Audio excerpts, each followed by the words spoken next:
A gente tem uma novidade para vocês. Temos chamadas dos alunos na videoaula. Então, vocês têm que observar a descrição do vídeo para responder a chamada e não levar falta, certo?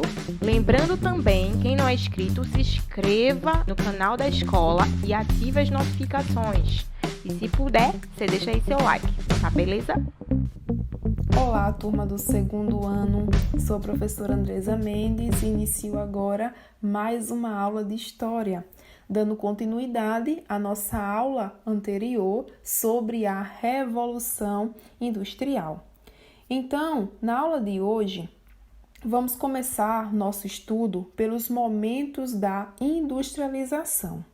Porque, ao considerar todos os países envolvidos e também as inovações técnicas que estavam presentes nesse processo de industrialização, os historiadores eles costumam identificar grandes momentos desse processo.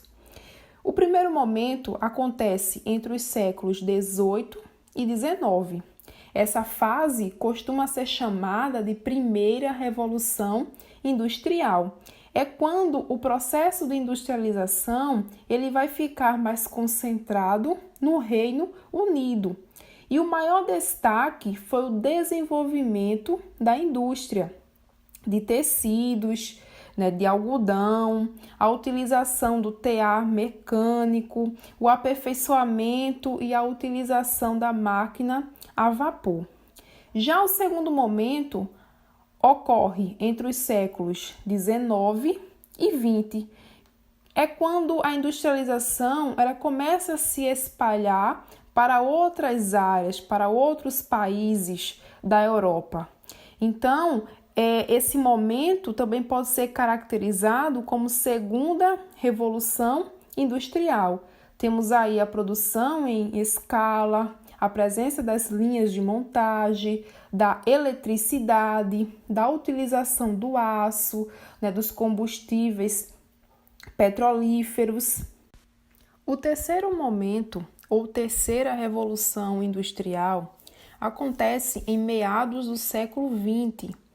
Esse momento é marcado pelos avanços tecnológicos no mundo contemporâneo. Temos aí a presença da automação, da robótica, dos computadores, da internet e dos eletrônicos. E atualmente, os estudiosos consideram que estamos em uma quarta revolução industrial, com a presença de sistemas cibernéticos, internet das coisas, redes e inteligência artificial. Vamos estudar agora os impactos da Revolução Industrial nas sociedades urbanas e industriais. A difusão, a expansão da Revolução Industrial provocou diversas transformações nas condições de vida das pessoas, também nas relações de trabalho, no crescimento das populações e das cidades. Já nas condições de trabalho, era comum que para aumentar os lucros e também expandir suas empresas, os donos das indústrias, eles se empenhavam em obter liberdade econômica, mercados consumidores e mão de obra barata. Nesse caso, a maioria dos operários recebia salários baixos. Os salários eram tão reduzidos que toda a família era obrigada a trabalhar nas fábricas para sobreviver, inclusive mulheres e também as crianças. Era comum em diversas indústrias que os trabalhadores, que os operários, trabalhassem mais de 15 horas por dia. Então, o regime de trabalho, a jornada de trabalho, era entre 15 e 16 horas diárias. Então, nesse caso, a expectativa de vida do operário na Inglaterra girava em torno de 55 anos, isso por volta do ano de 1780. Além disso, as instalações nas fábricas eram precárias. Isso prejudicava a saúde dos trabalhadores e em muitas fábricas o ambiente de trabalho era bastante sujo. Já em relação ao trabalho feminino e infantil, eu posso dizer para vocês que a Revolução Industrial ela não inventou o trabalho feminino nem o trabalho infantil.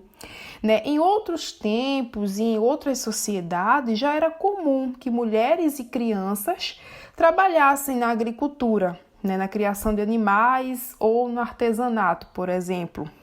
A diferença é que, a partir do século XVIII, a mão de obra feminina e também a infantil passou a cumprir a disciplina das fábricas com horários controlados de forma bastante rígida. As mulheres que trabalhavam nas fábricas, elas também costumavam trabalhar em casa, cuidando das tarefas domésticas e também dos filhos. As mulheres e crianças operárias recebiam salários inferiores àqueles pagos aos homens adultos. Nesse sentido, as más condições de trabalho provocaram conflitos entre operários e empresários. Foi daí que surgiu as resistências operárias, não só na Inglaterra, como em outras sociedades que desenvolvia o sistema fabril. Então, houve casos de grupos de operários que invadiram fábricas e destruíram máquinas. Para eles, as máquinas representavam o desemprego, a miséria, os baixos salários e a opressão. Esse movimento de resistência operária recebeu o nome de ludismo. Nesse caso, boa parte dos trabalhadores percebeu que a luta do movimento operário não deveria ser destinada às máquinas. Essa luta teria que ser contra o sistema de injustiça, que era o sistema do capitalismo industrial. Foi nesse momento que surgiu na Inglaterra, no final do século XVIII, as organizações operárias que iniciaram a luta por melhores salários, por melhores condições de vida para o trabalhador, dando origem nesse momento aos primeiros sindicatos. E para finalizar nossa aula, temos aí outras consequências da Revolução Industrial, como é o caso dos métodos de produção mais eficientes, o que vai ocasionar uma maior quantidade de produtos sendo gerados e também provocando um estímulo ao consumo. Temos também o êxodo rural, juntamente com o crescimento das populações das áreas urbanas, que provoca um crescimento desordenado das cidades e uma precariedade de infraestrutura urbana. Então, junto com esse processo de produção industrial, temos também a presença da poluição ambiental. Então, espero que vocês tenham gostado da aula de hoje e aguardo vocês na nossa próxima aula.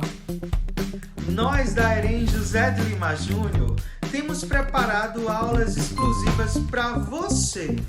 É super importante que você assista às aulas e faça as atividades.